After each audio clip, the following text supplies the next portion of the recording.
les liens d'intérêt, ça c'est une chose, donc c'est l'argent, hein, clairement, c'est l'argent, le pouvoir. Et il y a la connivence qui est simplement le fait qu'on comprend l'autre. Nous, comme journalistes, enfin, pour moi, c'est la façon dont je comprends le métier, on n'est pas là pour comprendre l'autre, mais pour mieux mettre en évidence ce qui ne va pas, ou ses contradictions, ou etc. On est là pour déterrer de l'information. On n'est pas là pour être amis avec les personnes que l'on couvre, que l'on suit au quotidien.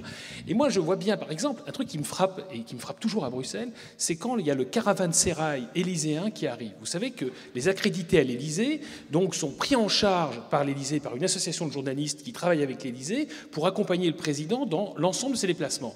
Et donc, tout est organisé. C'est-à-dire que les mecs arrivent à l'aéroport, ils ne prennent pas leur billet d'avion, hein, parce que c'est payé. Attends, le billet d'avion n'est pas offert, c'est payé par les rédactions, mais on les prend en charge en bus, on les amène dans une salle de presse qui a été entièrement aménagée pour eux, pendant que moi, je me bats avec entre un Japonais et puis un Norvégien pour avoir une place sur une table, etc. Eux, tout est organisé, c'est marqué presse française, ils ont des briefings pour eux, etc.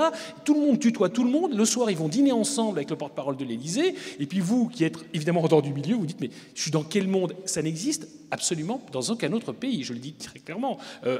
Quand vous suivez, si, aux États-Unis, mais la chancelière, les journalistes accrédités à la chancellerie se débrouillent tout seuls pour venir à Bruxelles suivre les conseils européens. On ne les prend pas par la main. Donc ça crée de la connivence au quotidien.